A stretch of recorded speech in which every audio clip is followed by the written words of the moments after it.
thank you everyone for joining us for our weekly broadband project call. As you know, this is a ShapingEDU project, and we are here to work on this question.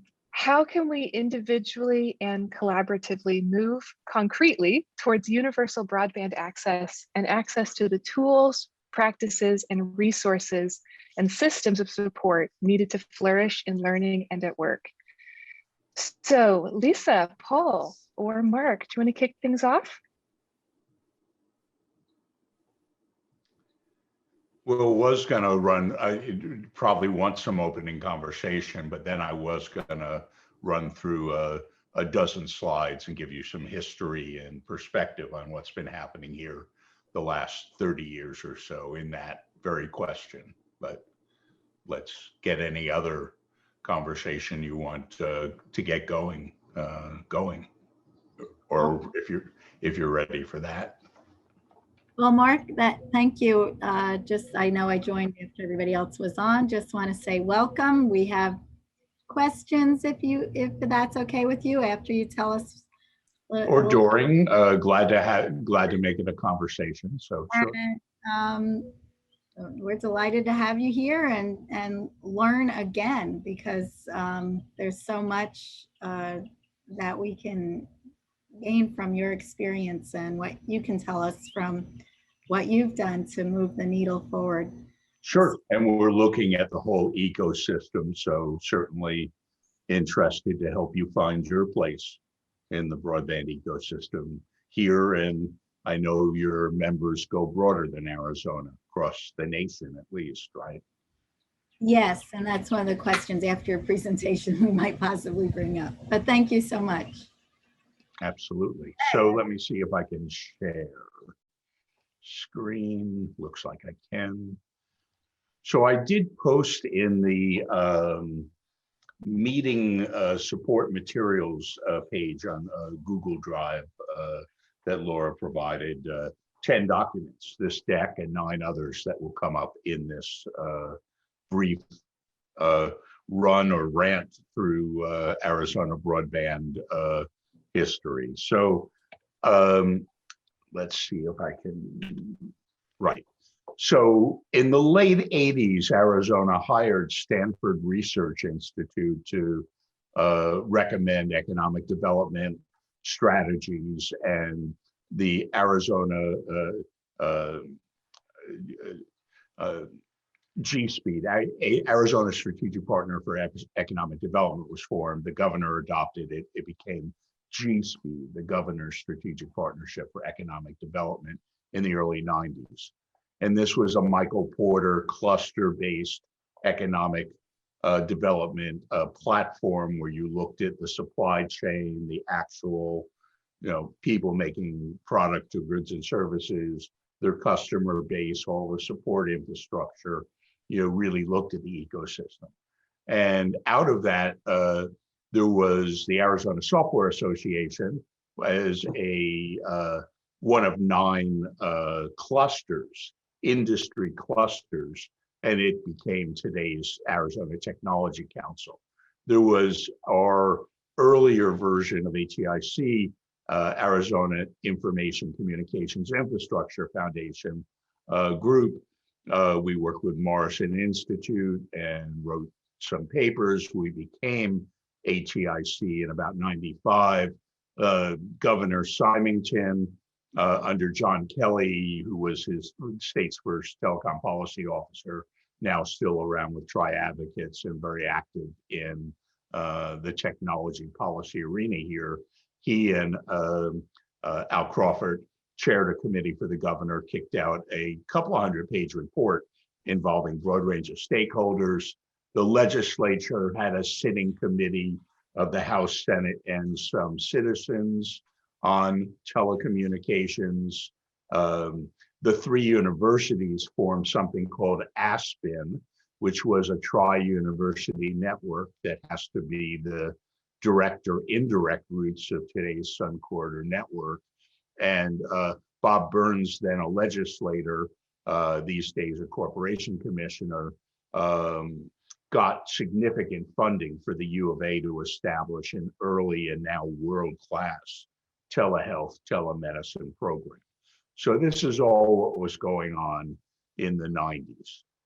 So we had a good start.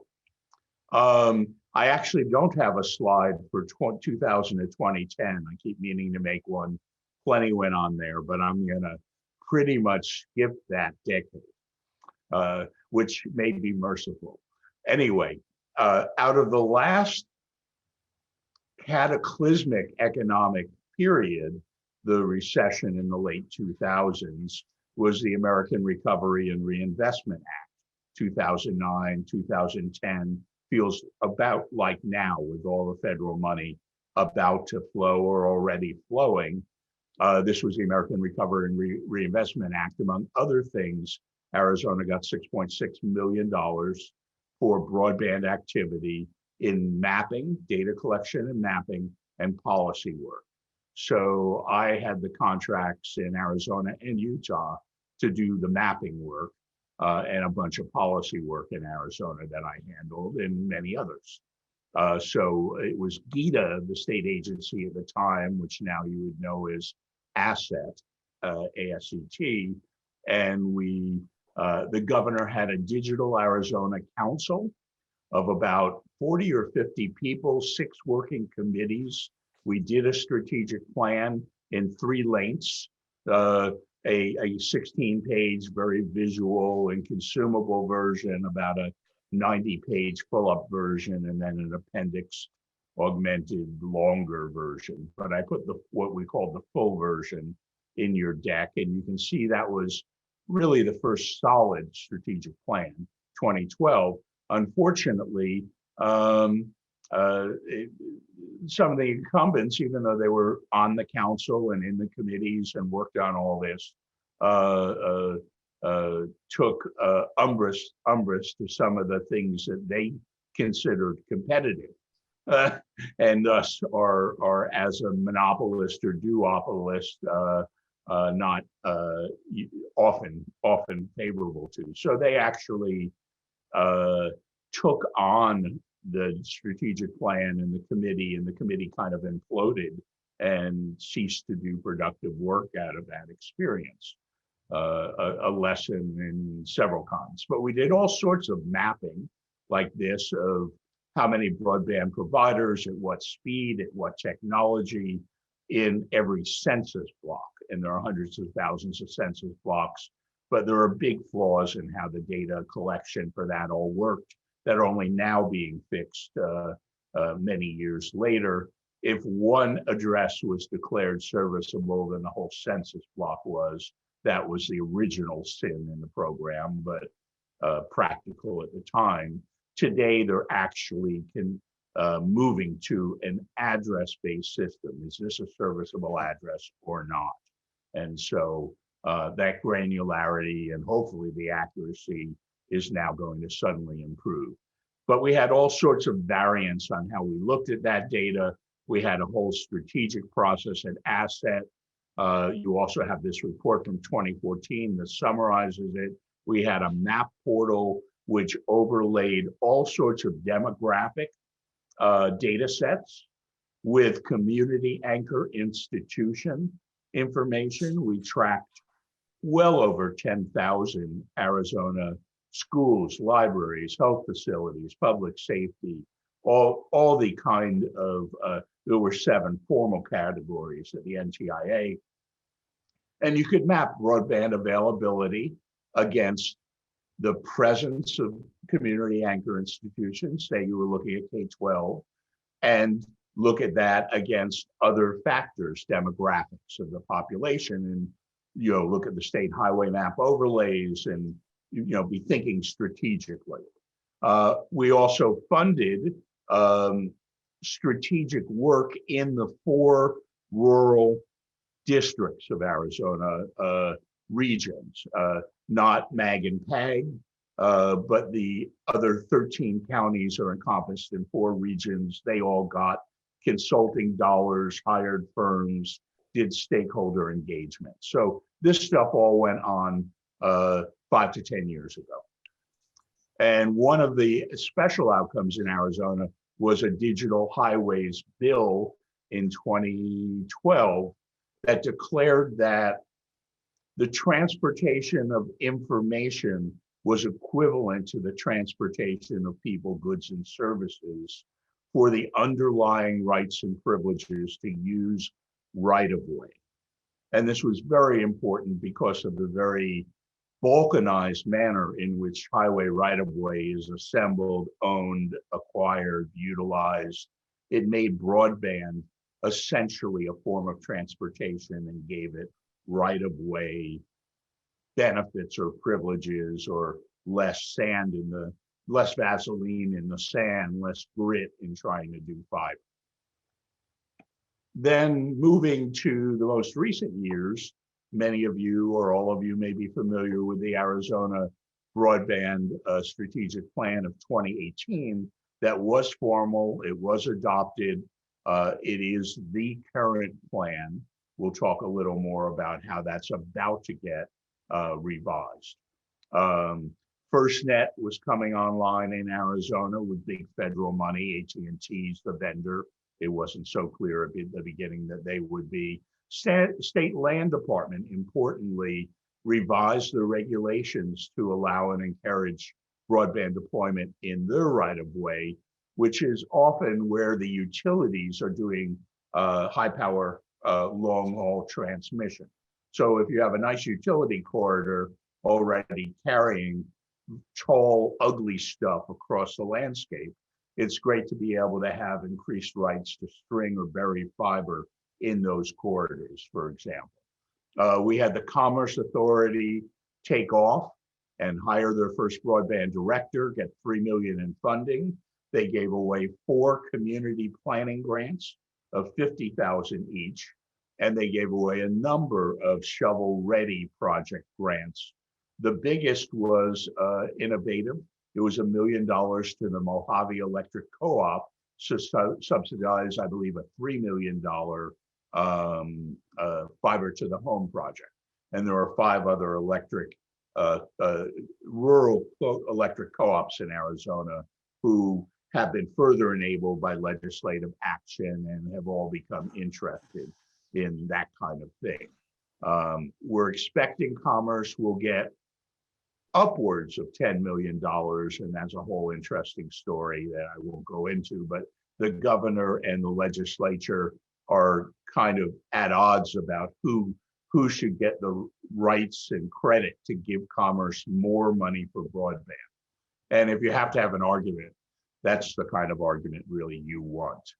And ATIC, in partnership with Gazelle, launched the Arizona Broadband Stakeholder Network, probably 2018, Steve, or 2019? 2019, I think. Anyway. Maybe it was 20, I don't know. Yeah, but that brings us to 2020. Let Steve focus on this and take over in a few minutes. But in March, as the pandemic hit, we took a modest little group that had been meeting, and we ramped it up as a COVID-19 digital access task force and got a couple hundred people engaged. So we've been at that for about 15 months. And it's, in our mind, a great success, and people love it. We get 45, 50 people every Monday morning at 7:30 from all sorts of stakeholder representation. It's very interesting. Steve will tell you more. But in November, we put out a major report. Paul, I know, has read it. Derek Massick contributed to it back in those days. We actually did workshopping sessions with Commerce and the governor's office on this and the Tech Council stuff. So the Tech Council, I hope you all know, it went back to those G-Speed days as the Arizona Software Association, and is a real powerhouse as a technology trade organization, very different from a policy alone group driven by membership and sponsorship and events, but a big public policy presence and portfolio. I'll only just mention that the Arizona, it was the SciTech Festival became an international SciTech Institute. They have an enormously successful thousands of events that they sponsor or help facilitate every year all around the state in STEM, and their chief science officer, high school level elected science officer program first went national and now international, and all came from that work. But what we're mostly concerned with today is their public policy work. I believe for 9 or 10 years, we've published a state and federal guide that's really pretty extraordinary. We get 50, 60 people with some leaders in different section areas working on technology policy at the state and federal level. I've had the broadband portfolio since we've started. On the left, you'll see 4 sections underlined because there's a subsection on telecom, on broadband, in each of those 4 sections. The one that says transportation and digital infrastructure is the core infrastructure piece. But we talk about the Sun Corridor Network and its predecessors here in the university and recommend its support. We talk about various matters in education, and we talk mostly about telehealth and enabling legislation and infrastructure here. But then for the first year, I wrote an extensive federal broadband set of policy recommendations. And one thought I have is, and I workshop those with the ATIC board, with the governor's office and policy people they brought in, with the Commerce Authority. And this may be a year that you want to help workshop the Tech Council state and federal policy recommendations. And you have both the excerpted document with just the broadband as a little Word doc, and then you have the whole book as a PDF where it's in context with these other matters. Then I did want to say something about smart cities, the Tech Council, myself, lots of people I'm associated with, certainly Dominic Papa that you know, and Brian Dean and others at Commerce and elsewhere are involved in smart. It's beyond smart city, it's smart region, smart state, smart everything, I tend to call it these days. But the obvious intersection between broadband, both fixed and mobile, you know, I'm not going to belabor, but Arizona has become a leader to some extent in smart city development evolution. And this year, for example, Dominic wrote lots of smart city stuff that went in both the state and federal policy guide, for example. So coming to a close, here, this deck and these 9 documents are in the Google Drive location for this meeting, the original 95 study, the 2012 really first strategic plan, the methodology, which was a summary of the 5 years of federal investment that was made in the last big cycle, the 2018 plan as it sits, our task force report, and the most recent minutes from yesterday, just to give you a taste of what transpires on a weekly basis. And then the Commerce Authority has a RFP that received good response. They're on the cusp of announcing the vendor who will revise and update that strategic plan from 2018. And they have yet only 13 weeks from the trigger date to deliver that. So it was supposed to be May 1 to August 1. Now, obviously, since we're into May and we haven't signed that contract and announced the awardee, slipping a few weeks, but this is still something that you should be looking for in the mid to late August timeframe, is a big new refresh. And a lot of stakeholder groups will be specifically engaged. I don't know if you as a group will be, certainly some of you will occur in some of those, or you can put yourself forward and say to Jeff Sabaka that you would like a conversation with whoever that chosen vendor is in their stakeholder engagement. So just a thought for you there. And then there's the Tech Council document, the excerpt, which can really give you a feel of what I'm looking for and what you may find informative as state and federal policy launch points.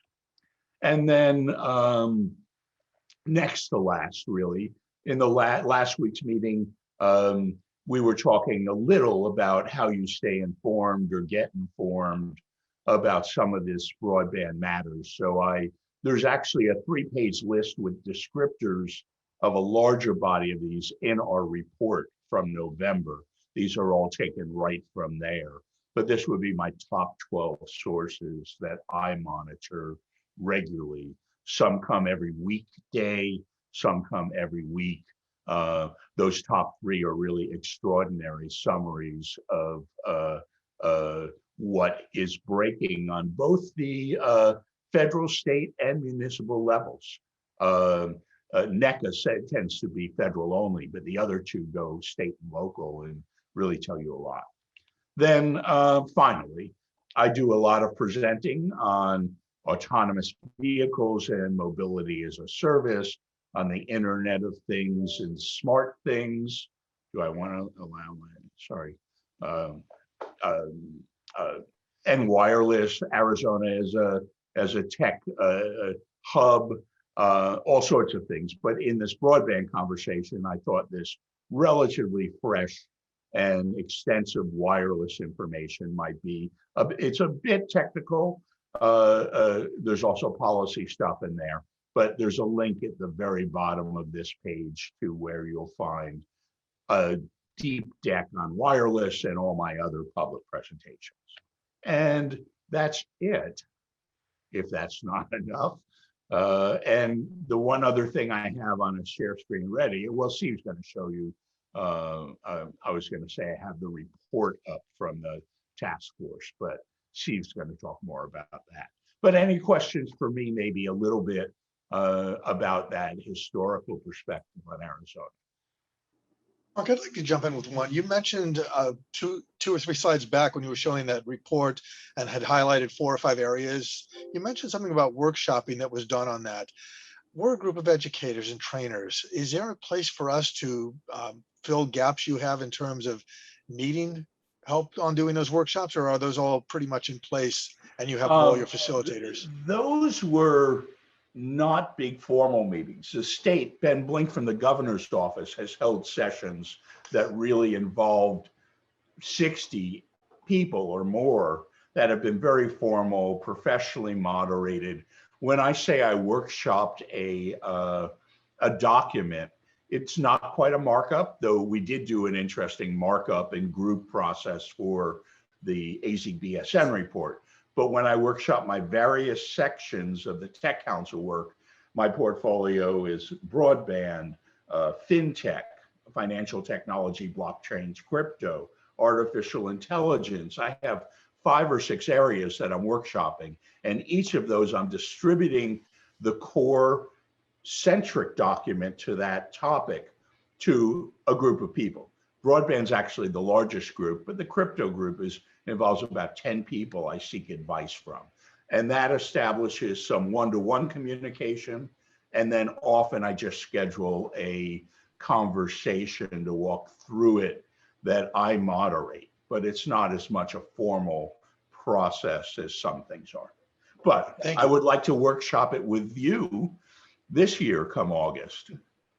You know, I would like that same kind of workshopping. You know, take a look at the 8 or 9 pages of state or federal recommendations and see which ones resonate, see which ones you're already thinking about, see what makes sense, and tell me what doesn't quite make sense or needs a new look, new spin on it.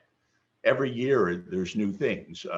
This year we were pleased to be talking about the need for 100 megabit per second / 10 megabit per second as what needed to be a better broadband rate than 25.3, which is still current.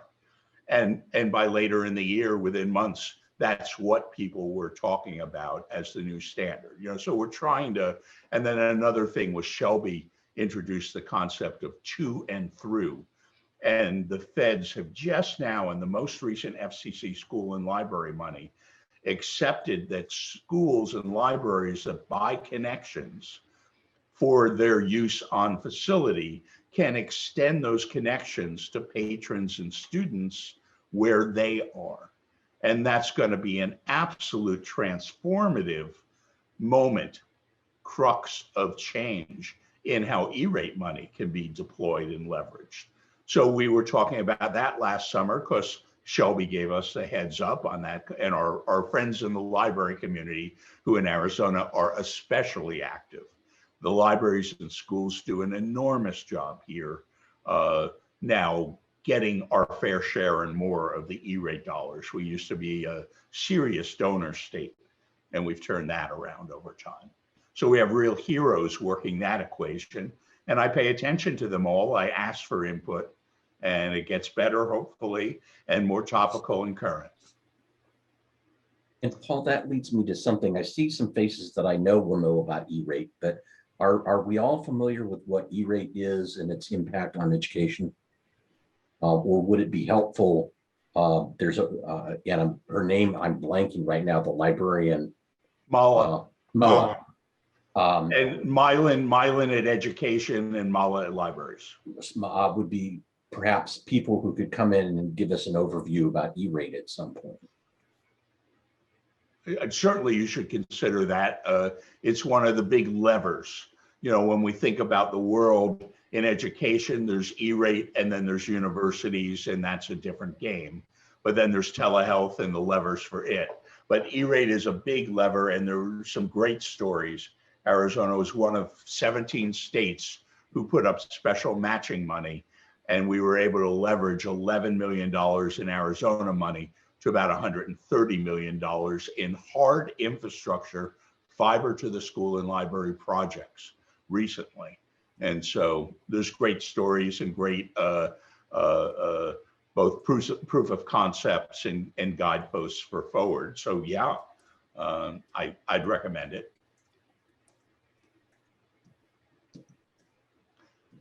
Laura, you maybe want to turn to Steve for his slides and a little more deep dive into our task force. Yeah, that sounds great. Lisa, I saw you unmuted. Yeah, I had a couple of questions. I'll say them all. Sure. So as you mentioned in the beginning, you know, we're from all over the states. I'm in Florida, some of us are in California, Chicago, all different places. And so my question is, I mean, you've done such a wonderful job. Do you actually work with people in other states? And when you're putting everything into place, do you look to like the federal government and the FCC? I'm not really sure exactly how it's working these days. Like, do you think the FCC is deferring for each state to set their own policies and their own initiatives? There are hard and soft lines in policy between federal, state, and municipality. That's a very intricate conversation that will have to be arguably quite brief in addressing. It's really complex, and I've worked at that for 30 years. The FCC does bring us spectrum and all sorts of other rules and regulations that impact things like net neutrality, like big issues, and how telecom services are characterized and treated under the federal regulatory system. And they also bring us USAC, which is the School and Library Board for E-rate, and certain grants. But most of the federal money flows through the USDA, the Department of Agriculture, who has the same perspective they had during rural electrification in the 20s and 30s. Since the 60s, they've shifted from electrification to broadbandification. And so most grant money is coming out there, Community Connect grants, Reconnect grants, telehealth and distance learning grants. And so a lot of money flows there, and but at the state level, there's a lot of regulation of telecom at the Corporation Commission equivalent. Most states it's called a Public Utility Commission. Ours isn't, and ours is constitutionally a fourth branch of government, which makes it a whole weird thing in many ways. But also municipalities, the Corporation Commission has no control over wireless providers, only wireline, for example, except for cramming and slamming. There's some consumer fraud but they have no control over wireless and basically none over cable companies. That goes down to their municipal contracts. They get a franchise in each municipality. So it's very fractured. And then the feds will override things like for 5G wireless. They have passed national laws which override cities' privileges in regulating new towers and assets to some extent. It forces them to respond within 90 days or approval is automatic. The biggest horror show for telecom providers is trying to do something in more than one city at a time, because every damn city has different expectations between revenue acquisition, policing powers, aesthetic concerns, and you're trying to do something and they make it impossible. So the feds will override those things. So that's a little flavor. Maybe pause on that and try to answer another question. Do we work out of state? Almost all the groups I showed you learn from other states. We have colleagues there, best practices, but and at the Tech Council, we do the national perspective on all technology issues. We work closely with a group called CompTIA and TechNet, I think it's called, several national groups. And so there you have a national policy perspective in broadband, which I write, and I invite you to read and talk to me more about. And but all the other groups are Arizona centric in their reach and initiatives, but they may be national in their learning about what works and what doesn't work, or in collaborate. And usually there's not multi-state cooperations. We're trying to build fiber right now in Arizona along I-40 from New Mexico to California. And that's a rare instance where there's reasonably close regional, sub-regional collaboration. Usually projects end at state borders if they're not federal. Did anything to close in on any of that, Lisa? Good question. That was exactly my question, and what you really answered it was, I was wondering, do states learn from other states? And so then I have two other really quick questions from that. If we're in another state and we want to, replicate some of this that you've done, do you have like any kind of a toolkit for people who want to? You've been at this for years and years, and you have so much experience. On the website, I was looking for, crews to see. Yes, I would say the state strategic plan from 2018 and the document Steve's about to talk to you about, our task force report, are toolkits. They say what Arizona should do, but you just have to go and change the names or find the local equivalent of the kind of groups that we are working with or suggesting get engaged in. Steve will tell you that there's a lot of social agencies we're now working with in our task force, but they're going to be different. Some will be the same. Some will be Goodwill of Utah, Goodwill of North Carolina, right? So I would say those two documents make a pretty good toolkit if they get adapted locally. They're not meant to be generic. But for example, in the stakeholder network, I'll just go to one point in there. There's an Appendix A, which is about municipal public-private partnerships. That's a national problem that Ignite, Lev Gonik has worked on that. He's on the national board of Ignite, and they do a lot of smart city work. But what is the model by which cities, right, sub-regions, can invest in, build, own, operate, profit from broadband projects? And it turns out that's very complicated. It's not a provider project or a municipal owned and operated network. There's a big continuum and a lot of branches on that. So for example, we do write a toolkit, and US Ignite, we reference all those deeper levels. If that's your issue, we give you the source materials to go explore that issue. So also that there is a national organization of broadband managers like Jeff Sabatka here in Arizona. Right. And those folks meet regularly and share information and ideas and so forth.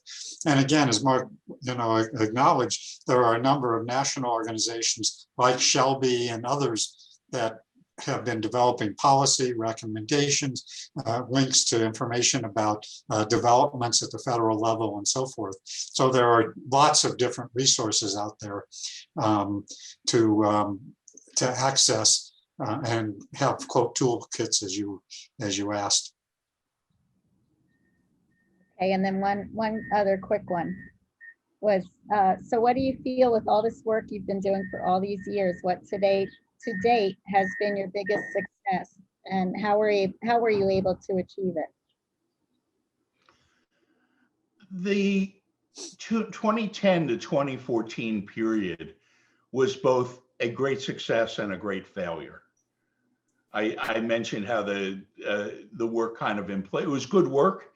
The mapping was extraordinary. We were in the top 5 states in the nation doing mapping work. The policy work was extensive, engaged the communities. It was an incredibly productive period that kind of pittered out, and we hibernated for a couple of years after that and came back in 2018.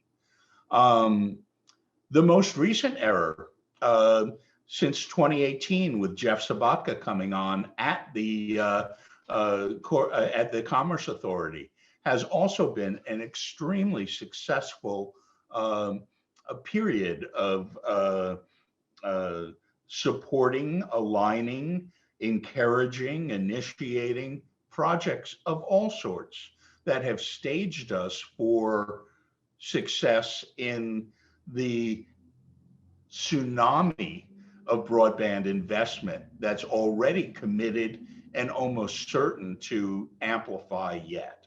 Those would be the 2 periods. And going back to the roots, what Arizona did in 1989 that took us through the 90s, that's a whole story. There should be books about that. And I don't want to overplay that era, but Arizona did good work under that Michael Porter model of cluster-based economic development. And then just one that's outside this domain to some extent, the Flynn Foundation's work with Battelle on the Arizona Bioscience Roadmap, which in part covers our telehealth interests, has been an incredible story of investment. The 150 million that went into downtown Phoenix, TGen and the U of A presence there and all of that has been an incredible win for Arizona. And in our telehealth interests, been a seminal agent to have that kind of bio and health technology awareness and success in Arizona. I think one thing that you should keep in mind as you go through this, and I can talk about this more later, but as you look at where we've progressed over time and where Arizona's progressed, is for a long time, the state was not investing in infrastructure. And so the philosophy had been, how do we provide incentives and remove barriers for private sector providers to be able to provide broadband. And Steve, that's a great point. Let me add one thing to that, is the state absolutely did not put money on the table. You're right. What the other thing they did was they acted as an anchor tenant. They aggregated all of their broadband needs and rolled them up into big contracts that schools and libraries and other agencies could all participate in. So to Steve's point, they would not put money on the table until about 3 years ago. So, and of course, a lot of that has changed now with COVID and the federal dollars that are coming down, state investment and other kinds of things. So we're seeing a lot of changes in that. And also, if you look at over time, which I'm sure you all recognize, is that broadband now has become recognized as a critical resource. for a long time, people didn't recognize how important it was, didn't understand the importance of technology in education and so forth, telemedicine. And so all of those things have changed, and particularly in the last year with COVID. And so that's changing the game at the federal level, at state levels, local communities. Everybody's into a whole new vision of broadband because of that. So Steve, I'm going to put you on the spot, knowing you for many, many years. You now have about 15 minutes to talk to us about the task force. Okay, I'm going to share. I have a short presentation. Shouldn't take more than 2 or 3 hours. So let me get to that. And let's see, share my screen. And while you do that, let me just say to Lisa, I almost had to answer your question differently because I do work in other states. All my biggest work right now is up in Alaska the last 2 years on broadband. But so I work more out of state than in, sometimes to my chagrin. Go ahead, Steve. Sorry. Okay. That was your so as Mark already mentioned, that we've created this COVID-19 Digital Access Task Force, and I'm going to share with you the meat and potatoes and skip the soup and salad, since you all know about the importance of broadband and all that stuff. But I did want to say one thing, and again, I think you all mostly recognize this at this point. But when we started the task force, we recognized that we shouldn't be talking just about internet, but we needed to really recognize digital access and digital inclusion, which also includes, besides internet, devices, the computers, laptops, tech support and skills to use internet and devices, professional development and training for educators, and digital resources and digital literacy support. So as Mark mentioned, the Arizona Telecommunications and Information Council and the Greater Arizona Educational Leadership Organization have led the development of the COVID-19 Digital Access Task Force. We have state and local government people, public policy makers, rural communities, economic development, education and libraries, businesses, nonprofit organizations, health services, public safety, and so forth. We have about 200 people actually on a distribution list, about 100 people who are probably participating on a fairly regular basis.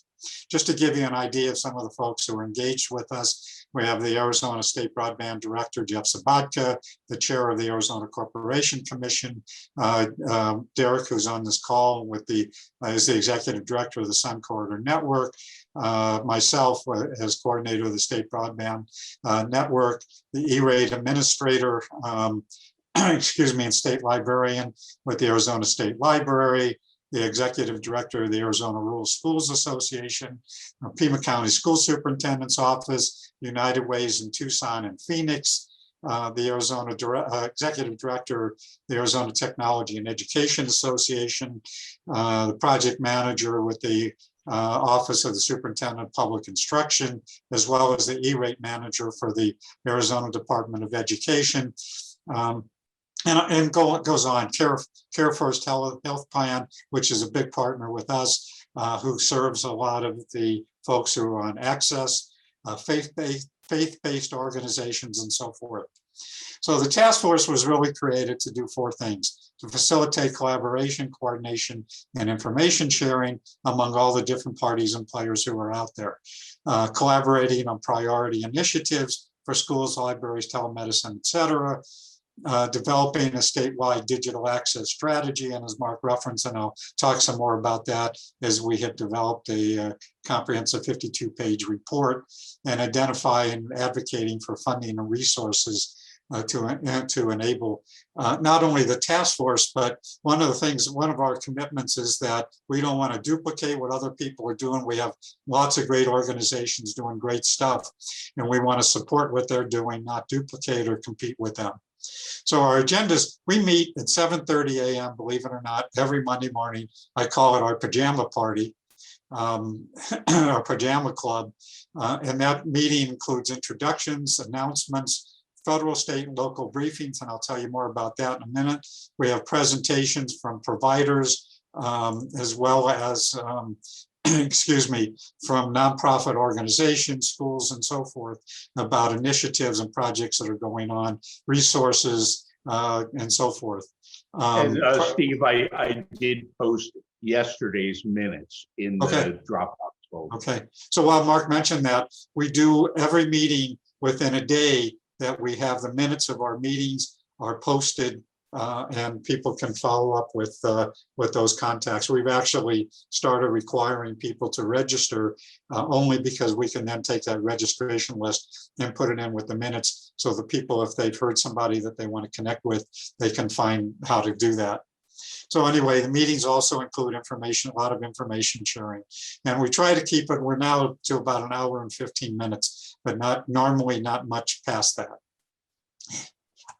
Just to give you some idea, some of the folks who are participating, Jeff Sabatka, who's a state broadband manager, Mala, who is the ERate administrator for the public libraries, as well as the state librarian, Janet Major, who many of you probably know is the Associate Director for Educational Facilities with the Arizona Telemedicine Program, Sophia Mayberry, who's the Project Manager with the Office of the Superintendent of Public Instruction, and Smilin, who is the ERate Director with the Arizona Department of Education, Leah Marquez Peterson. These are people who do regular briefings for us every Monday morning, and Derek, again, who's the Executive Director of the Sun Corridor Network.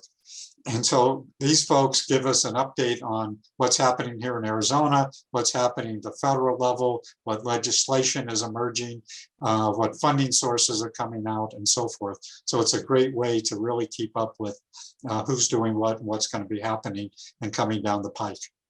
When we started, we had 4 teams: educational, libraries, technology, communities, funding, and then we've been collaborating with the Arizona Telemedicine Broadband Action Team.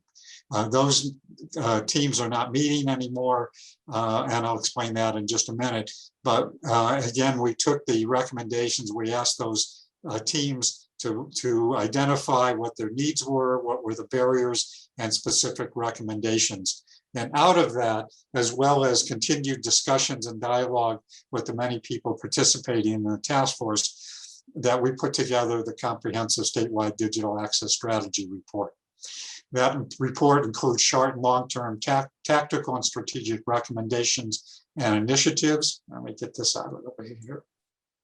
It includes an executive summary about the task force, why digital access is important, needs and issues, understanding broadband infrastructure deployment, the issues and challenges, and understanding broadband deployment and why, and what are the challenges and issues that we run into. We also included State of Arizona broadband and other digital access initiatives that are going on, and then our task force recommendations and call to action. So the recommendations included technology and infrastructure, state and community digital access planning, funding and resources, support strategies, state broadband and digital inclusion leadership, policy and regulation, technical support and professional development for education in the community, public access to digital resources, our educational digital content and resources sharing, and safe operations of schools, libraries, and public spaces. So those were the key areas that we have identified and included in our report. So just to give you an idea of some of the things that we've been working on, we have developed a Connect Arizona website that provides easy access. We have a map. We have tried to identify all the free public Wi-Fi internet access, free and low-cost internet access, resources, professional development, and tech support organizations in the state. Mark. And Steve, let me just mention there that as part of that, the libraries brought up a call-on-demand tech support service. Yes. You can get free tech support from a librarian who's a trained technologist, not a full computer support person, but they're multilingual, at least Spanish and English, free tech support that comes along with that project. Yeah, actually, our state library is doing amazing digital access initiatives. Mark has developed a consultant directory. We recognize for a lot of communities and schools, in order to get a plan and go after funding, that they needed to have somebody who has experience in community and community planning, assessments, grant writing, and so forth. We've been identifying and providing access to funding and other resources. When we started, we recognized that while there's lots of federal money coming down, that we also know that there's other resources. There's foundations, the Federal Reserve Community Reinvestment Act, there's equipment donation and refurbishment resources, corporate donations, and so forth. And so we really wanted to emphasize that we didn't want to focus just on infrastructure, while government primarily is the funder of infrastructure, but there are lots of other resources that can fund other aspects of digital access. So we're right now in the process of, if you're not familiar, I can't really take the time now, of implementing a statewide emergency broadband, the FCC Emergency Broadband Benefit Program, which is going to launch actually tomorrow, that provide, whoops, didn't want to do that. How'd that happen? Don't want to go there. Sorry about that. And that program provides for the first time federal subsidies, $50 or $75 to disadvantaged individuals to subsidize their broadband subscriptions. And this is the first time the money has flowed from the ground up in this way. It's actually and it's a short-term program. The odds are it won't continue forever, but it's good to see that variation in assistance models come about. So one thing that you should know, if you're not familiar with EBB, you should go to the FCC website, and you can search for Emergency Broadband Benefit Campaign. But one of the things they're pushing for and that we've been working on is to try to get partners, existing entities and organizations who already work with a lot of particularly low-income folks, schools, and so forth, to help them reach out to those folks, because many people don't trust government. The processes can be onerous and difficult. And so we're trying to get people who work with folks already to reach out to those folks and help them. And so there's all kinds of campaigns that are going on. People are doing email announcements. They're doing public events. Libraries are getting involved in developing and identifying navigators to help people to sign up for these programs. And so Steve? if you're not, I'm sorry. So I want to jump in because we're getting down to about our last 5 minutes. And one of the big things we try to do in these meetings is have at least one concrete action step out of this. So you just mentioned the key word for many of us, which I think is collaboration. Mark, Steve, tell us what we can do to collaborate to support what you're doing with the ultimate goal of promoting concretely universal broadband across the country. One step where we can be of assistance to you. Well, certainly getting involved with the task force, attending our Monday meetings. One of the things, again, what we found is that people are collaborating, partnering on various initiatives and projects. Some are for the task force and others that projects that people are working on throughout the state. But you also, Paul, kind of have to pick an angle. You know, I'm not close enough to the group's vision, goals, past activities. You know, is your angle, you know, the to and through libraries to get to students, or the kind of care organizations that go after broad swaths of maybe financially disadvantaged or you know, subclasses of people or populations? Is it more at the policy level? There's so many places that we spread ourselves across.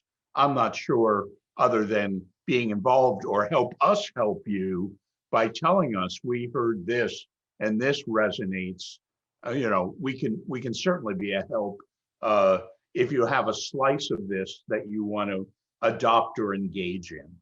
The honest truth is we are just like what the two of you are describing. We go for every little bright piece of bling that comes our way. What keeps us focused is the very title of the initiative. We're pushing for universal broadband with a focus on work and learning, because we think that's where the sweet spot is right now. But the ultimate goal is whatever we can do long-term to get broadband. The short thing is our real forte is bringing people together who are already working on this, getting them to have discussions that produce positive results. So if that narrows that slice down for you, we're all ears. So Paul, one thing I would strongly suggest is that you change your focus from broadband to digital access. Yes. Because what we found is that even if we gave people all the internet access that they needed, that they don't know how to use it, they don't know how to access it, they don't know, and so that's why we found that many don't have the devices. And so that's why when I started out of talking about digital access and not just internet access. Right. Alicia just put, I think, into the chat the idea that we're pushing for digital access and digital affluence, a term that she started using as a hashtag not too long ago. We are, through the course that we're doing, we've got 3 of the 4 modules now in production. 2 of them are posted. 3rd one just went to our designer who's on this call. 4th one we want to finish. We do focus in the 3rd module on some of those equipment access issues and digital equity issues. But there's where that problem of Blink comes in. We don't want to get so spread that 2 of us are working on that equity side, 3 of us are working on what does it take to get communities working locally, another 2 of us working in advocacy. We want to see what the biggest picture is, where by bringing people together, we can have a positive impact with the lowest of the hanging fruit. So Paul, I would suggest to you, and we said this, and I think Mark also addressed this, that there are a number of organizations like Shelby and others who are doing a lot of research on those areas. They put together toolkits and so forth. And so I would strongly encourage you, before you go off and just do your own thing, that you look at what people have already done and already doing. And again, looking at the report that we put together may also be a guidepost. No, I looked at your first module. I think I saw access to it in some of the traffic, and it all helps. And yours was very visually oriented in a way that stuff that we do is often very cluttered, and there's so many different ways to communicate. I wouldn't stop for a moment, guys, but we're glad to continue on. I'll try to begin attending regularly. I was there last week.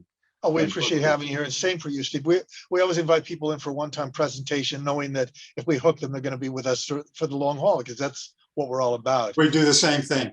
Fantastic. Well, we're all on the same track. And speaking for those people who haven't had a chance to unmute themselves because I've been such a bully and a hog here, we're really appreciative. Lisa, anything you want to say as a wrap up, or Laura? Yeah, I just want, well, thank you so much. You've given us so much information. I will definitely be going back and watching the recording.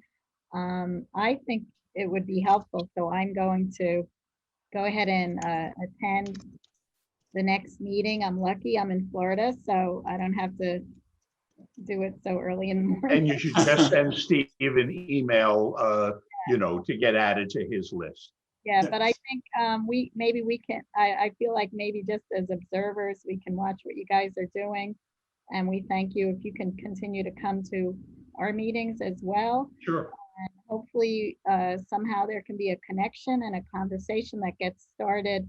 And I think that's how we're going to find our niche. That's where we're going to see how we can help support you the most, and how you can help guide us to support everyone to attain broadband access. I can just say that anybody is welcome to attend our task force. I know several of you, Mark, had already given me your name, and I've included you on our announcement list. And Chris is frequently there, as is Derek, and a few of your compatriots are already hanging with us.